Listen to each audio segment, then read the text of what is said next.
అబ్బా! సూపర్ ఉన్నాయి గుంత పొంగనాలండి. టమాటో చట్నీ ఎలా తయారు చేసుకుందామో చూద్దామా?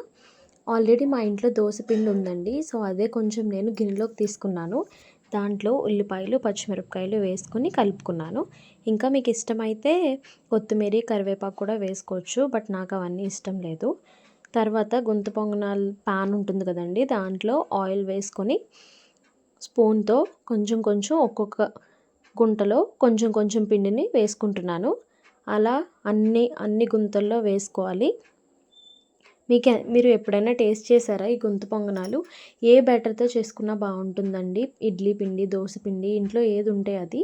తర్వాత మూత పెట్టేసుకున్నాను. ఇంకొక పక్క మా అమ్మ అయితే టమాటో చట్నీ ప్రిపేర్ చేస్తున్నారు. ఆయిల్ పోసి పప్పు వేశారు. శనగపప్పు, సాయిపప్పు, పచ్చిమిరపకాయలు, కొత్తిమీర వేశారు. ఈలోపు ఈ గుంత పొంగనాలు ఒకవైపు అయితే కాలిపోయాయండి.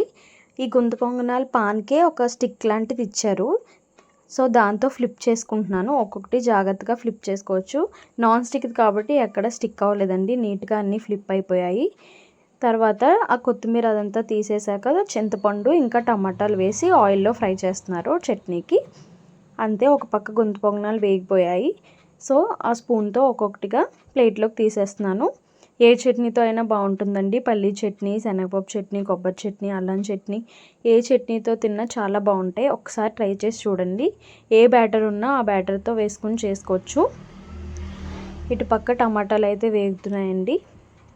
అంతే, సర్వ్ చేసుకుంటున్నాము. చాలా ఫాస్ట్గా అయితే ఉడికిపోతాయండి. ఎప్పుడైనా టేస్ట్ చేస్తే కామెంట్ చేయండి. Thank you for watching. Bye.